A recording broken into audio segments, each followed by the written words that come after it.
There we Okay. All right. Good evening, everybody. Welcome. Class is in session. Tonight we're talking about sleep and disturbances in the context of arthritis. So just a quick disclaimer before we get into the session proper, just to inform you that the presentation contains general information and advice, and that every effort has been made to ensure that the information is accurate and reliable. The content of the session this evening isn't a substitute for the individual treatment advice of your doctor or healthcare professional. And we encourage you to always consult with your doctor or healthcare provider to obtain individual and or medical advice.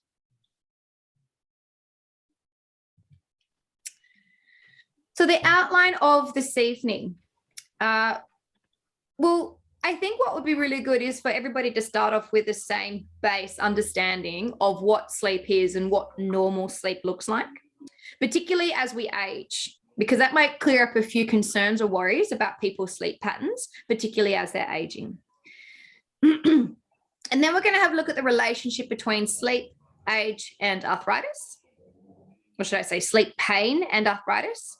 And then, of course, we're going to end with a couple of good tips, sleep tips, to help you hopefully sleep a little better.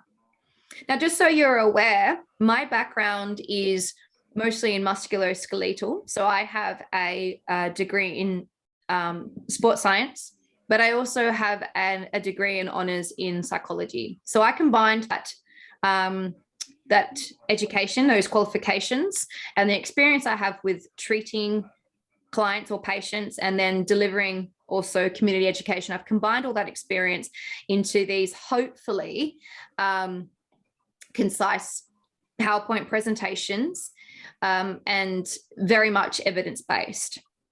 So hopefully that might put your mind at ease as to who's writing it and where the information is coming from.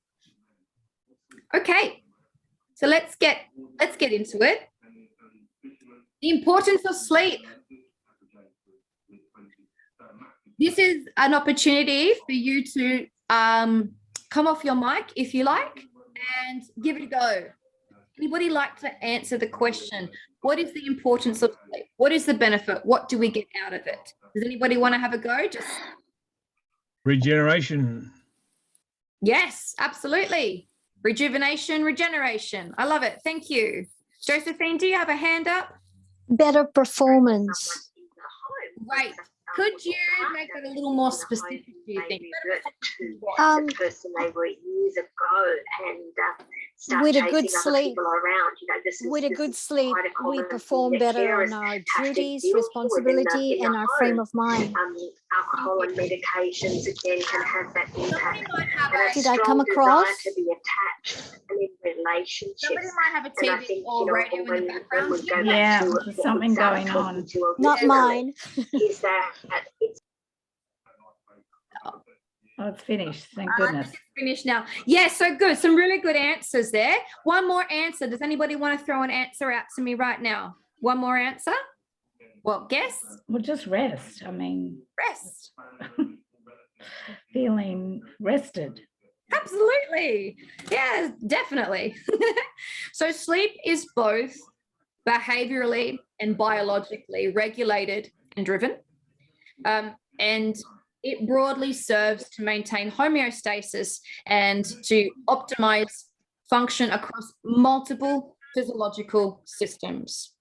So, yes, you get a feeling of being refreshed. I think maybe George said, a general feeling of well-being. I think maybe Susan, maybe you were thinking of that. Tina mentioned better performance. So we're looking at memory, learning consolidation, and the performance of short-term memory and recall the next day. It improves our cognitive abilities and function. So we're looking at executive functioning from the prefrontal cortex. I'm so sorry. Do we mind, again, just checking that our mute buttons are on, please? Oh, you want our mute buttons on, do you? Yeah, unless I ask you to come off Oh, okay. Sorry. I'm just getting a lot of feedback from somebody's TV or something. Okay. Could be mine. Could be mine, actually. Yeah. So pop yourself off. On mute. Okay. I'm trying to figure out how to do that. That's okay. On mute. Here we go. Okay. Thank you. So yes, as I was saying, it helps improve our cognitive abilities and our functions. As I was saying, executive functioning, things like planning and organizing, those can be significantly affected if we're not getting good night's sleep, particularly consecutively not getting good night's sleeps.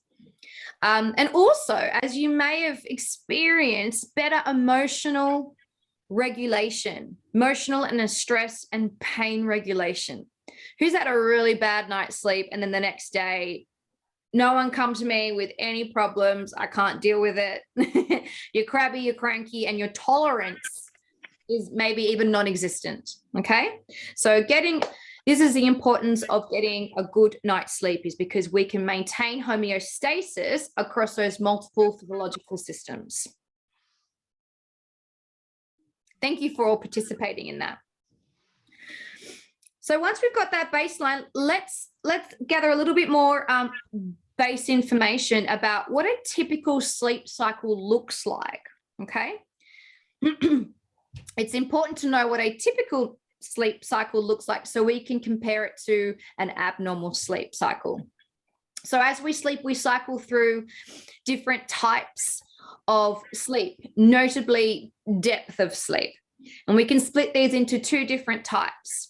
Down the bottom, we have non-REM sleep and REM sleep. So basically, we can split these cycles that we go through in sleep into non-REM and REM. Now, REM stands for rapid eye movement. And basically, when you're in REM sleep, your eyes often seem to flutter and move under your eyelids. And then it's called REM sleep. So we have these different stages, as you can see on the side.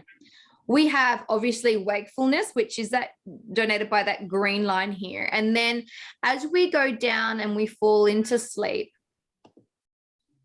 we go through different stages. So the first one here is obviously, well, stage one, it's very, very light sleep. This is sleep onset.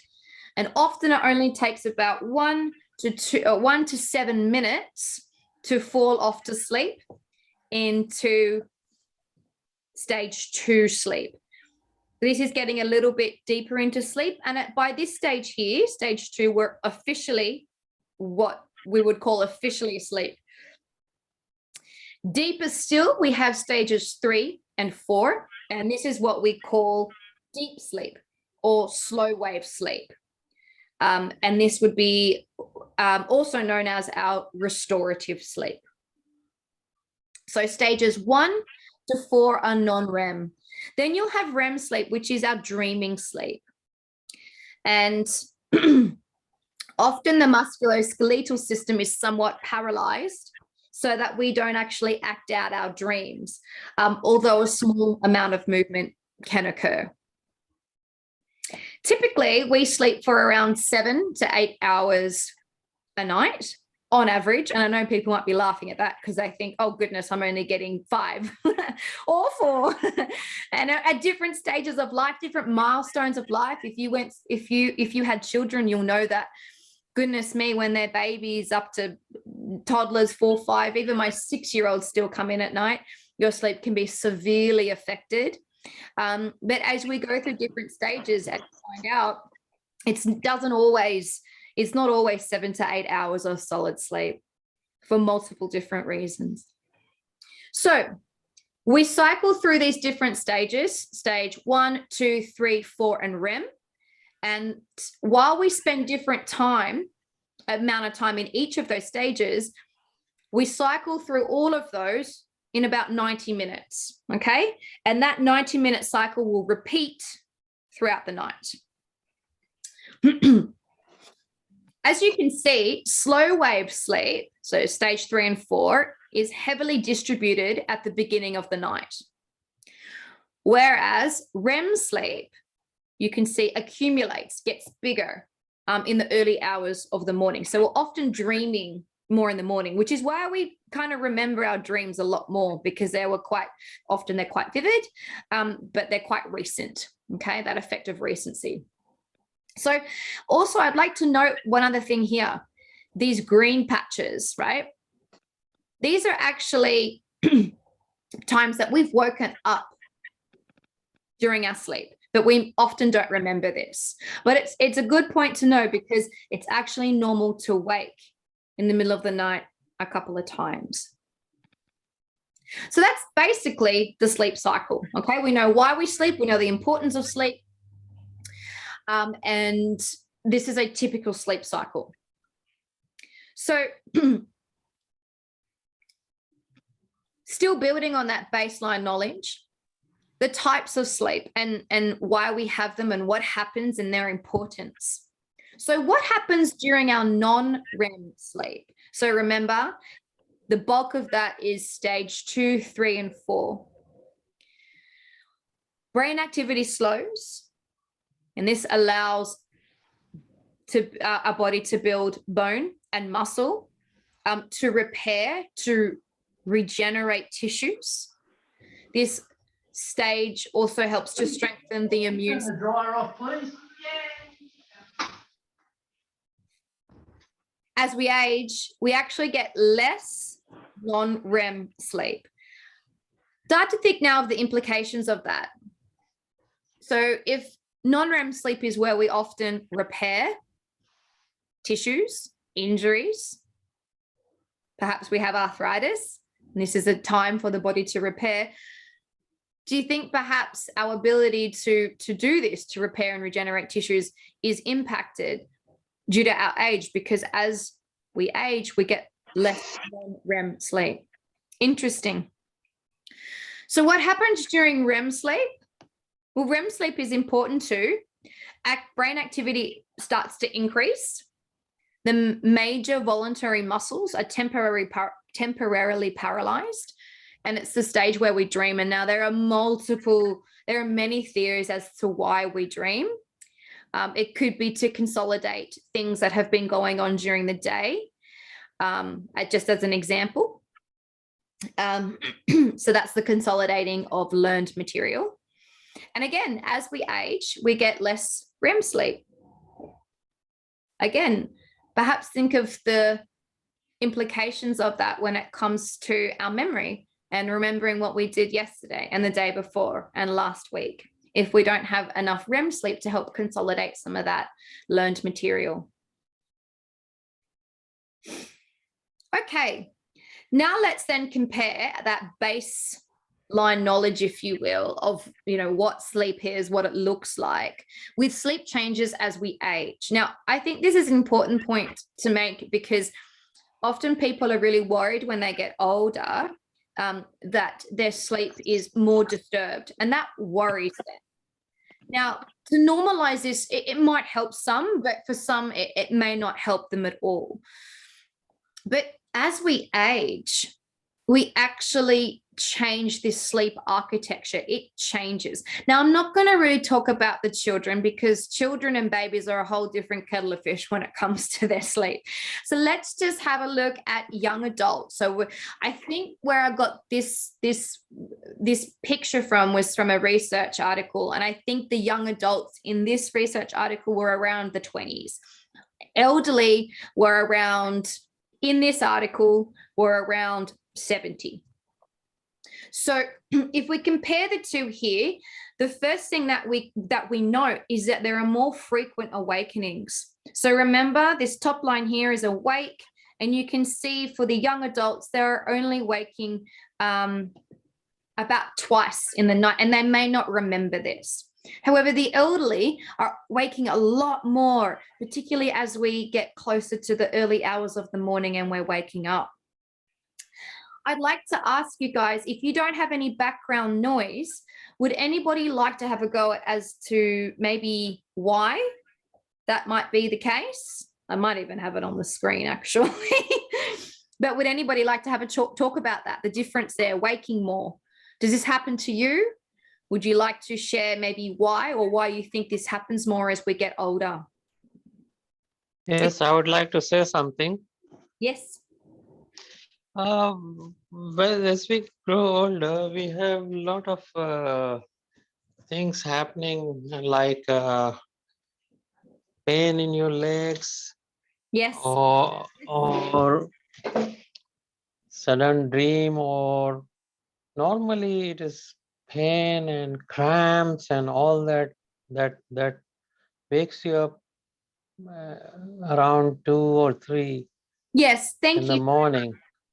That's it. Good. I think, is it Rishma? Did I say that right? Yeah, Harry. Harry is my name. Oh, Reshma is my wife. oh, sorry. I've just got Rishma on there. Thank you Yeah. for contributing. If you don't mind just putting yourself back on mute. Yeah, you've made a really good point there. Yes.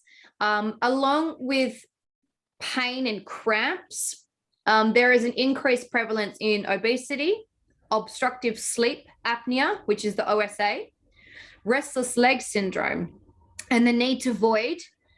So going to the toilet at night. So there is an increase in these incidences or in these conditions. What else we might have is, and you can compare the two here, is less deep or slow wave or restorative sleep. So you can see here the young adults are dipping right down into stage 4 sleep, the deepest of all sleep. Whereas for the elderly, they're averaging stage 2 sleep. So they're not really getting deeper down into 3 and 4, that more restorative sleep. There's also an advanced sleep wake circadian, which means that people are often finding that they're waking up earlier. They might be going to bed earlier as well. Whereas for the young adults, well, who knows what they do really? But they can go to bed late too, but that may not necessarily be their choice. They might be working or staying up, going out and having a social life, that sort of a thing, and then having to wake. So that's, again, it's hard to compare to that, but on average, there's this change in our circadians as we age. So we go to sleep earlier and we wake up earlier. So that's also an interesting note to make. And sometimes just normalizing that. So more times you might wake at night. That's actually quite normal. However, if you're waking because of a lot of pain or restless leg syndrome or something like that, that's not fun. But besides that, we're often waking more, going to bed earlier and waking up earlier as well. Perhaps a feeling of not as so rested, or we notice sort of things like mood regulation isn't as great, our memory isn't as great on different days, might be very much related to our sleep and the type or stage of sleep that we're getting. So let's have a look at some of the problems that may exist. So sleep problems can take several forms. So number one would be, some people have trouble getting to sleep, so sleep onset, but then when they're asleep, they sleep through the night. Others, so the second sleep problem might be others are waking often during the night, or they're waking too early in the morning. Now, some of this again is reflective of just the human condition. As we age, things change.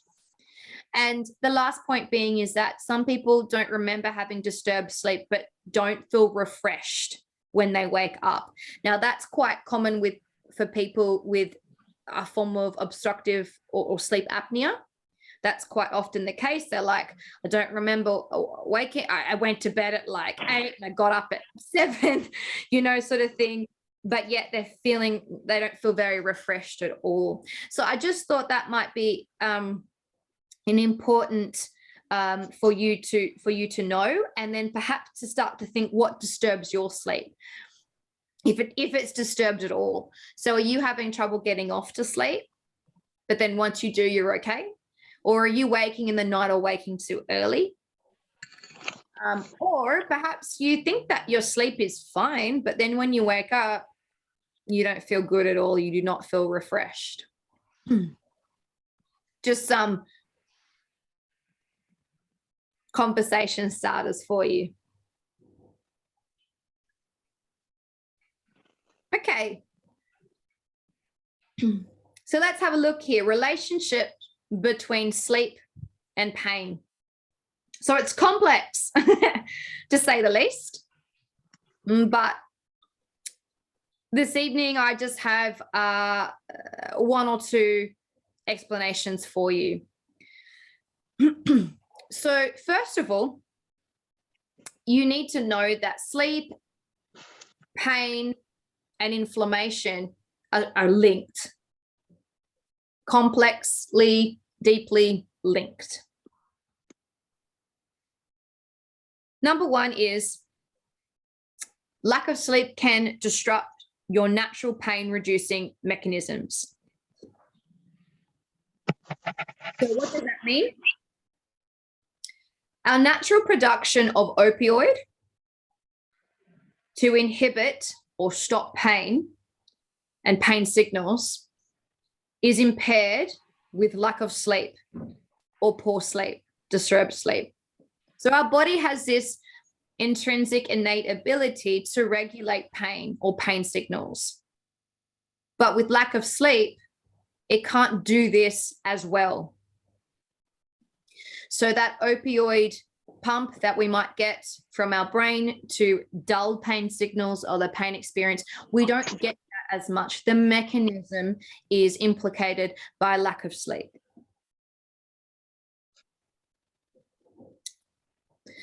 The second point being is that mechanical and chemical changes in the brain that occur due to chronic pain negatively influence the sleep-wake cycle. So this meaning more so that mechanical and chemical changes in the brain that occur due to chronic pain implicate the sleep-wake cycle. So in this case, changes in serotonin and dopamine, these are neurotransmitters. And again, these neurotransmitters are important for many, many things, making us feel good, again, dulling pain signals, but they can also influence the sleep-wake cycle. And if you're suffering from chronic pain, then your chronic pain can negatively influence the sleep-wake cycle because it impacts neurochemicals like serotonin and dopamine. And the last one here is sleep deprivation is associated with an increase in inflammatory markers. So inflammation isn't as regulated as it should be if we got good quality and quantity of sleep. So if we're not getting good sleep, our inflammatory markers are increased, meaning that they are constantly buzzing in the background, potentially causing us pain or making things uncomfortable. And this cycle can continue. It's almost like a self-perpetuating cycle. So if we're getting poor sleep, that implicates our pain.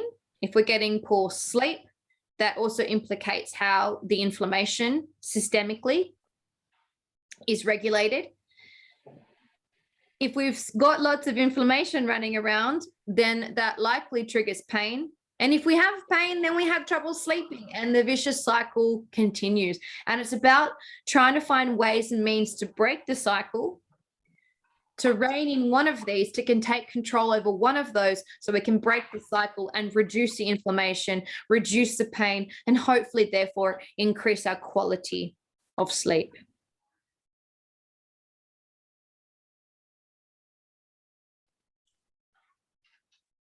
So let's look now at the relationship between arthritis and sleep. So some of these might be surprising or interesting or not at all, actually, because it's like, oh, that makes sense. 2/3 of older people living with arthritis, disabling knee or hip, OA, had poor sleep. Now, this was from, again, a study and older people in this study were 65 plus. Okay, so that's just what the study defined as older people were 65 plus. So 2/3 of those people that they were looking at that were living with painful knee or hip OA had poor sleep. That's a huge chunk of people. 31% reported problems with sleep onset, 81% with sleep maintenance, so staying asleep once they've gone to sleep, and 51% had problems with early morning wakings, at least weekly.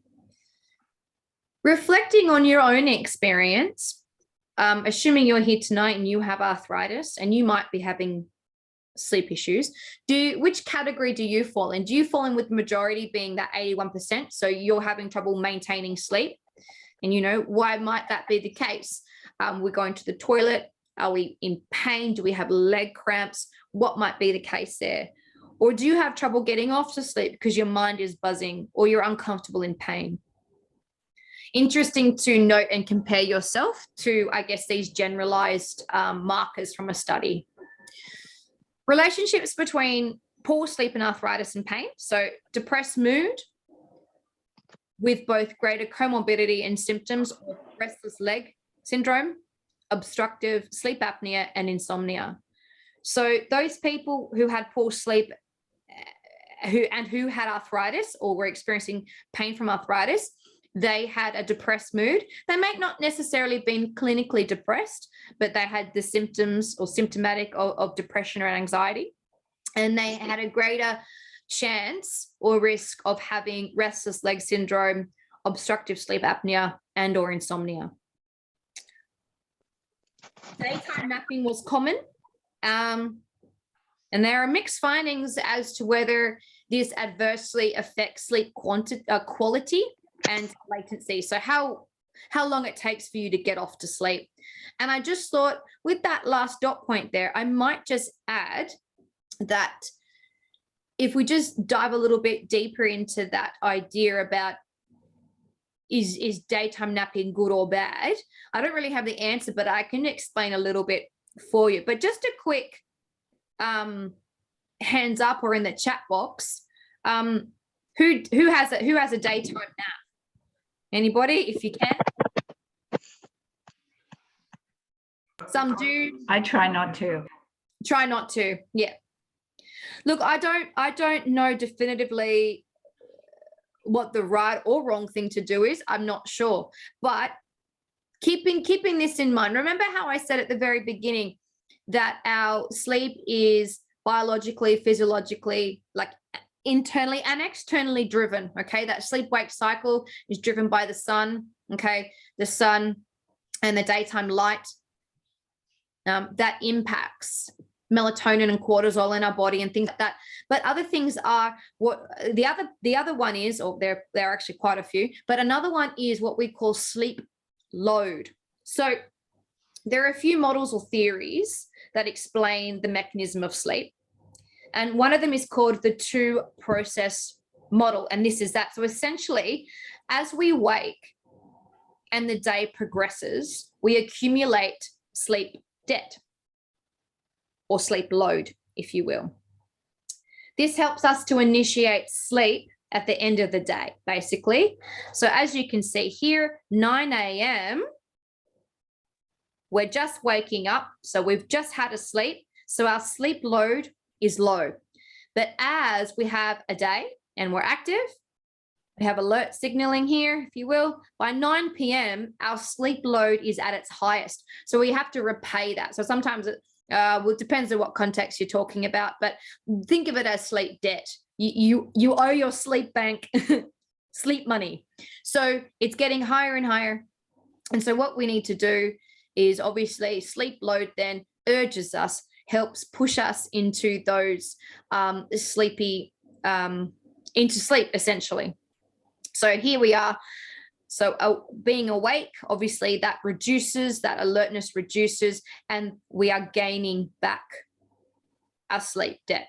Okay. And then the process continues. So that's one way to look at it. So if you were to have a daytime afternoon nap, well, you're kind of disturbing that balance, that two process model. But for some people it works. So again, it's just a theory.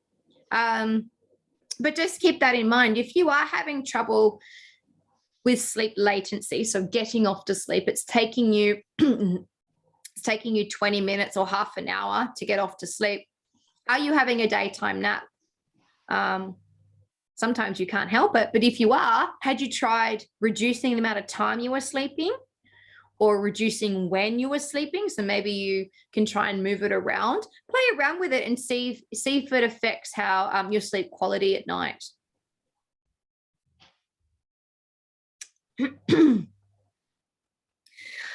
This is a question I get asked quite often. So why does pain seem to get worse at night? And I already sort of spoke about it briefly. I didn't go into it too much because I was going to mention it here. But the answer is likely due to different things. And one of them being something to do with inflammation. So as our body prepares itself for sleep, our hormone levels, our metabolism, and many other biochemical, biological processes start to adjust. And some start to ramp down, while others in the background start to ramp up.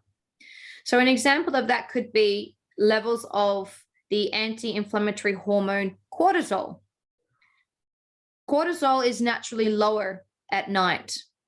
Cortisol is an anti-inflammatory. So sometimes we are in a state of systemic inflammation. Sometimes we're in a state of inflammation in a particular joint, say our knee, our hip, or our hands, or our feet.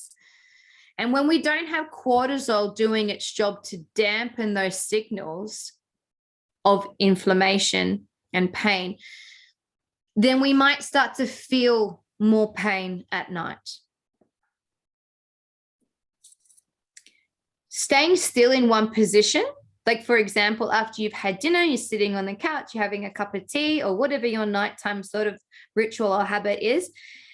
If you're prone, if you have arthritis and you're prone to getting stiff, which you likely are, sitting still in one position might actually cause those joints to stiffen up. And then when you go to move to get out of bed, to go get ready to get out of your chair to go get ready for bed, you might feel discomfort and or pain. So that's one point. So that's prior, but also during. So if you're lying there, try to find a comfortable position. Another may be pain thresholds can be lower at night. An important one being context and perception. So think about your daytime versus your nighttime. Nighttime is often much more quiet. There isn't the outside noises as much. Maybe you live by a highway, you hear cars in the daytime, but not so much in the evening. Maybe you live by a train line and you hear the trains in the daytime and not so much in the evening. You're out and about during the day, you're at home, starting to calm down. So context and perception is important to understand that your pain may be at the same level, but because of distraction during the day, you don't notice it as much. But when that distraction goes, your pain seems so much louder. So it seems so much higher than what it actually really is. It's actually maybe the same, but because you don't have the distraction there, it seems much louder than it actually is. And lastly, it could also be behaviorally driven. And what I mean by that, a learned response. I'll give you an example.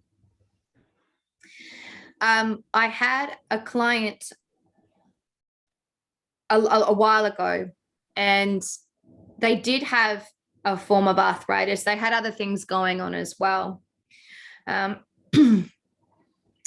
But because of what I just spoke about, context and perception, they knew that at night, their pain got so much worse. And maybe it did because of the other dot points up there about the anti-inflammatory hormone cortisol. It's naturally lower at night, etc. So their pain was a lot more, and this worried them. It actually caused quite a bit of anxiety. And so this sort of behavior pattern started to creep in, that they were projecting, they were assuming that every time nighttime came, my pain was going to be worse and I'm not going to get to sleep. And all that sort of negative thought patterns were starting to, again, cause a vicious cycle. So sometimes it's behaviorally driven. It's a learned response. Not all the time, and it's only one part of the puzzle, but it's something that you may feel like you might like to address. Maybe you said that in yourself. Maybe you think just because nighttime is coming or bedtime is coming, and I know that I'm going to have a crappy sleep, it's been bad in the past, you know, why would this night be any different? That kind of mind frame and way of thinking can actually drive your pain up. So yes, we need to consider other things, but we can also consider, is it behaviorally driven? And then we have this painsomnia, which is a word I love and hate. But basically, you can have insomnia as a primary condition. So having trouble sleeping due to the condition of itself being insomnia, or you can then have the symptoms or the outcome of insomnia because of something else, such as pain, right? So painsomnia is the inability to sleep due to pain. And this might be you. So it's certainly a major problem for people with arthritis, finding the right position to be in. Maybe they have a rheumatic autoimmune condition and they're going through a flare, for example. Maybe it's the person with knee or foot arthritis or hand arthritis who's just had a really hard day. Maybe it was cold and they get into bed at night, all the distraction is gone and all they feel then is this throbbing pain. And they have trouble getting off to sleep, staying asleep, waking up at night. These are all signs and symptoms of painsomnia. They're waking because of their pain. So as many as 80% of patients with arthritis have trouble falling and staying asleep. And that's true for both people with osteoarthritis and other types of inflammatory arthritis. So, well, that's nice, but what about some tips to help us through? So we're now at the pointy end of the presentation, and we're going to have a look at some tips here. So it's very important to identify the primary nature of your sleep disturbance. So like I was saying, sometimes it's a good idea to understand whether this is a primary case of insomnia. Sometimes you need to go, well, look, I'm getting good quantity of sleep, like I'm going to bed at the right time, I'm waking up at the right time, but I don't feel refreshed. What's happening here? Is it a sleep apnea problem? So finding out what the actual primary nature of the sleep disturbance is going to help you treat it better, more efficiently, quicker, etc. Now, this might sound stupid, I know that, don't, but try not to go to bed with joint pain, okay? So this might mean that you're taking medication at a certain time. This might mean that you're putting cream on at a certain time, like a physio cream, a tiger balm, for example. Maybe you're adding a heat pack, for example, at a certain time. And that, I guess, ties into that third dot point there about heat therapy, trying that before bed and at sleep onset. So taking it to bed with you, like a warm heat bottle or something like that, a heat pack or a warm bath. You can try, somebody mentioned one time thermal gloves for hand and finger arthritis. Sometimes the pressure of the gloves is good, and then other people like because it keeps them nice and warm.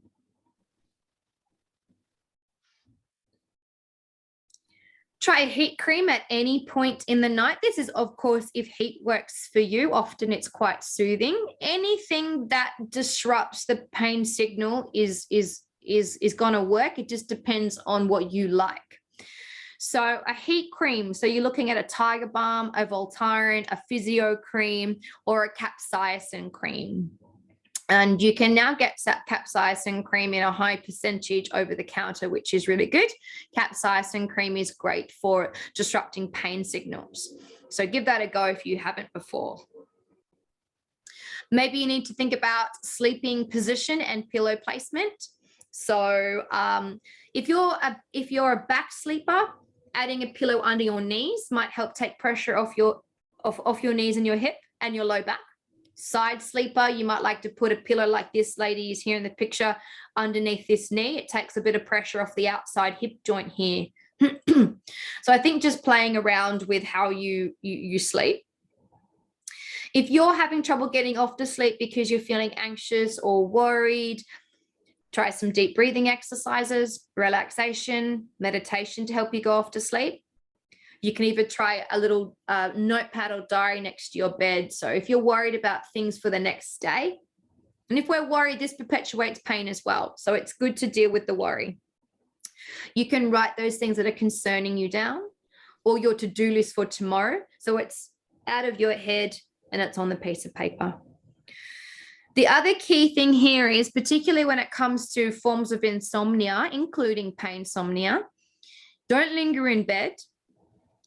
If you're lingering in bed or you're in bed for 20 minutes or more, the recommendation is to get up out of bed, leave the bedroom, because we want to associate bed with sleep and not worry or anxiety or pain. So get up out of bed. Don't go and play the drums and put strobing light on or anything like that. Go and sit in an area that's maybe dimly lit and do something methodical, do something calming like reading or something small like that isn't overstimulating. And then when you're ready to go to bed, then you're going to bed.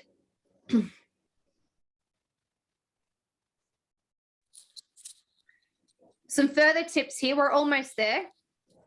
Eating well and exercising is key, is number one for all health. In general health, from a holistic point of view, eating well, a nutritious diet in moderation, everything, but also exercising as much as you can during the day and the hours before, and the few hours before bed. Sleep hygiene, establishing this is important. Okay, so remember how there were behaviorally driven issues? Well, we can do the same, but for good, basically. We put ourselves into a routine. So try to go to bed and wake up approximately at the same time each day and each night. Try no electronics or screen time 1 hour before bed. I often am reading, that helps me. TV screen is okay when the reason for electronics and phones and computers is because they sit quite close and they emit blue light.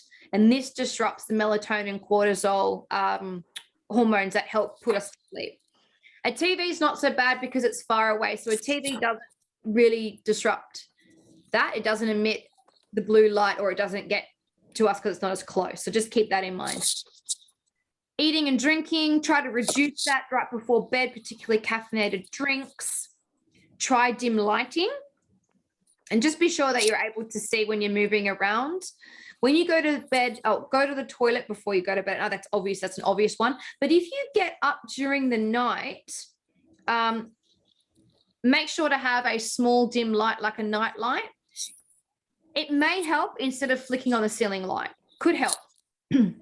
Medication timing is crucial. So remember, we want to try and not go to bed in pain. We want to reduce our pain experience as we're going to bed. So that might be medication timing. Think of a slow release pain reliever. Maybe ask your GP about this. Sleeping pills. Yes, they're out there. Yes, they can help, but we want to use them sparingly because we want to help our body in the most natural way to fall back into a normal sleeping pattern with all the different types of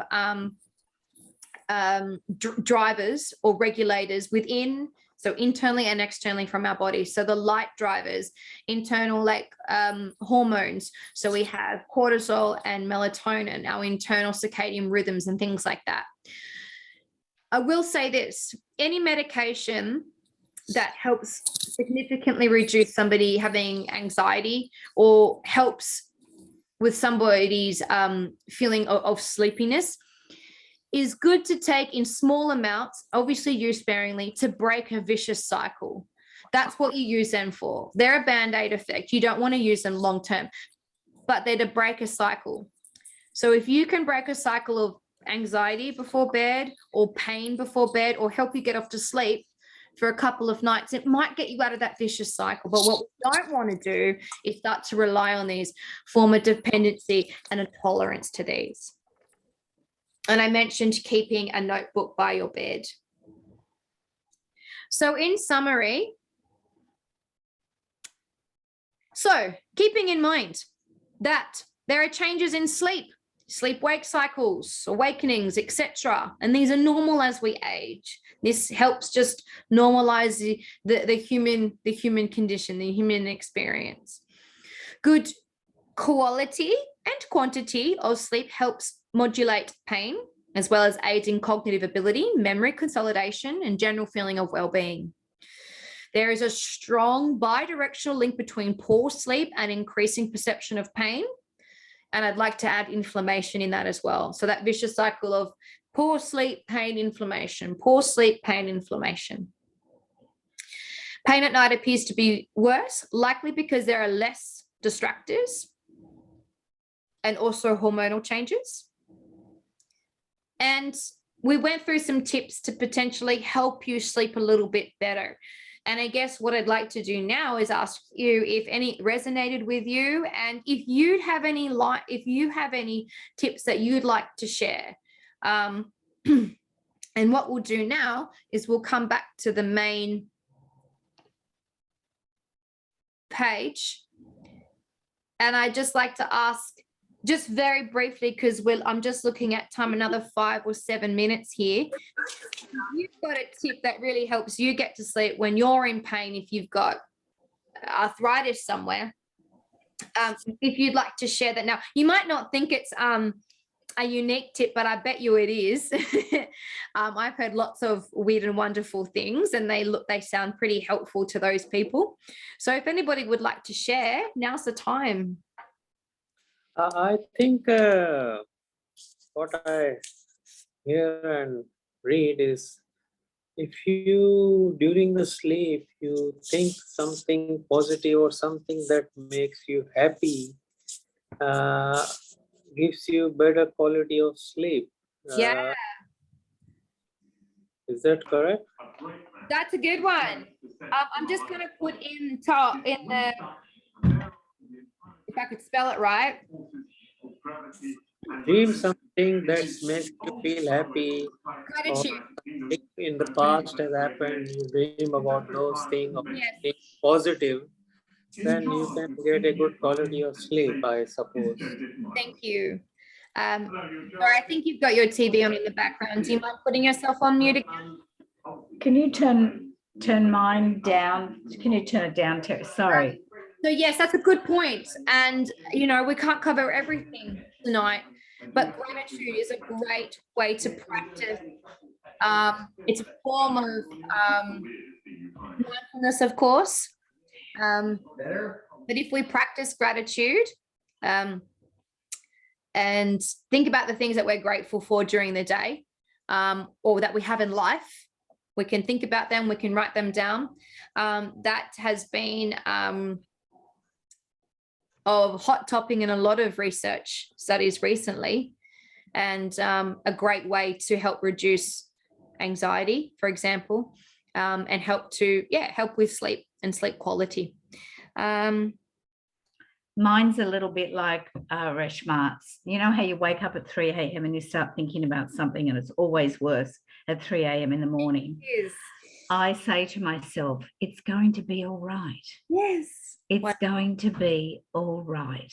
Yeah. And so I reassure myself. And sometimes I can do that. Right. Sometimes I can go to bed. I'm feeling fine. I watch a movie, turn the movie off, go to bed, and then hit the pillow and I start thinking about, oh, I forgot to do that. Oh, I've got to ring that person. Oh man, I forgot that. And then I use it then. It's going to be all right. It's going to be all right. So I use just that reassuring words. Love it. Thank you for sharing. Yes. That's okay. Reassuring yourself. Absolutely. Thinking things through, going, oh, I've just got to call that person. Well, that's not a big deal. It's going to be okay. I can do that tomorrow. Yeah, I like that. Thank you for sharing. That's okay. Got a few others in here. Some people like to use aromatherapy, perhaps, some lavender oil. Now that it's getting cooler at night, socks. We're wearing socks and flanny pajamas. Yeah, so we're liking to feel warm in our body going to bed. That's a great one. So what have we got here? Yeah, so Panadol Osteo, yes, definitely helps. An electric blanket helps. Oh, yes, an electric blanket. Just note with an electric blanket that it's a dry heat. So make sure you keep your fluids up, that's all. Some people take a nano nap. That's fine. That's good. If it works for you. I think comfortable clothing while sleeping is also a factor. Like sometimes if you're not comfortable in what you're wearing while sleeping, it might be very disturbing. Absolutely. Yep. So being comfortable, that could be anything from your birthday suit to whatever you feel comfortable with at night. Jack uses the use of a CPAP machine, gives a better quality sleep. Absolutely. Absolutely. My personal story, my father, he just snored like a freight train. And I remember my mother telling me that she just had to keep like waking him up because, the typical snoring, stop breathing cycle. And as soon as he got that machine, he was just a different person, bouncing around. Well, not bouncing around, but he had a lot more energy. So yes, getting to the root of the problem. It might be an obvious one to you, like you might not be in a lot of pain or being uncomfortable from arthritis, but getting to the root of the primary problem is important, and then you can tackle the other ones. Do you think a glass or two of wine gives you a good quality of sleep? Are you asking me if it does, or is that a statement? Well, I feel a good sleep after that. I'm asking, is that that sleep architecture that I showed you? Look, I'll give you this. Alcohol certainly is a depressant, and it certainly helps you get off to sleep. And maybe a little bit of alcohol doesn't disturb the sleep architecture or pattern very much. But when you drink a lot, the sleep architecture, the pattern, and the stages of sleep literally goes out the window. It looks like a higgledy-piggledy mess when people are under ECG or with proper sleep studies. Actually, you get a really poor quality sleep. But that's saying when you're quite, like, you've had a lot to drink, maybe not 1 or 2 glasses. So you might have a point there. Sure. All right. Is there any other comments or questions or things people would like to share? Happy to stay on. There's the old story about counting sheep. Now, that's a bit mundane, but I've heard where if you start from 100 and count backwards, but do it by 7s. So it's a bit of a challenge to your brain. Ooh. Rather than just sort of go through. And it's surprising. It's a bit like sometimes when you getting an anesthetic and he says, right, start 10, count backwards, and you go 10, 9, 8, gone. Sometimes that sort of thing works pretty well. You won't even get to 0, but you make it not easy. Just do by 7 or by 9 or something that's a little bit out of the ordinary. I like that. That's good for so many reasons. But yes, doing that helps you. You're focused on that, aren't you? You're not getting any other intrusive, ruminating, catastrophizing type thoughts. So if you stick to counting down by 7s, 5s, whatever it is, that helps you stay sort of focused on that, and then hopefully you just conk out. Yep. Okay. Yep. Warm milk. Someone said warm milk or hot chocolate. There's something to do with some sort of chemical in that that helps make us sleepy, I think. I can't remember that one. If anybody knows it, they can share it. What about melatonin? Is that helpful? Yeah, look, okay. So yes, melatonin is now available to have over the counter, 2 milligrams per tablet. Australia like to charge so much more. In America, you could get it for you could get it dirt cheap. But look, again, melatonin is a hormone that we produce naturally. The melatonin that you buy obviously is synthetic. And if you're in a vicious cycle and your circadian rhythm and your melatonin and your cortisol relationship is affected, and again, you may not really know unless you're getting blood tests and having a proper sleep test and things like that, you can try it. I think, again, you talk to your doctor and your pharmacist about this. It's a really, really safe medication, and you can try it and take it to see if it makes you sleepier to help you get off to sleep at night. But it just depends on what the primary cause of the sleep problem is. But yes, it's available now over the counter. You can get it in the primary cause is the wake up in the night for the knee pain. I have a bad knee pain in the nighttime. So. Oh, are you saying to take the melatonin then, or no, before going to bed? Oh, good. Yes. Okay. Yeah. You want to take it before going to bed. Yeah. Okay. Yeah. And the pain in the night. Yes. So again, think about if you've got any slow acting or releasing medications. At that point in time, you might like to think about changing positions in bed. You might like to think about maybe it's getting a heat pack for yourself. Maybe it's propping a pillow under the knee to help support it. Okay. That's good. Do you think there is any relationship between sex and sleep? SEDS. Do you think there is any relationship between sex and sleep? Oh, sex and sleep. What do you mean? To help you get off to sleep better? Do you get better sleep after sex, or? Well, I mean, yeah, it's a good question. Better sleep after sex. Well, sex is used for a lot of things, obviously reproduction for one of them. Other than that, it's enjoyable. But hormonally, we produce oxytocin, and oxytocin is what we call the love hormone. We produce it during sex, when we're hugging someone, and particularly when we've just given birth and around our children. And so in that sense, sex can be a way to relieve stress, tension, to show our love. And we also get that wonderful dopamine, serotonin and oxytocin hit, and in which case can definitely make us feel good, make us feel sleepy, perhaps more so in men than in women.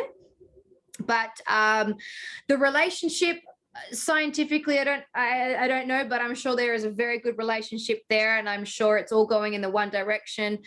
I would say, yeah, sleep can help you. Sex can help you get off to sleep. I would say, if anybody like to say otherwise, but I'm not talking certainly won't do you any harm. Hey, certainly won't do you any harm.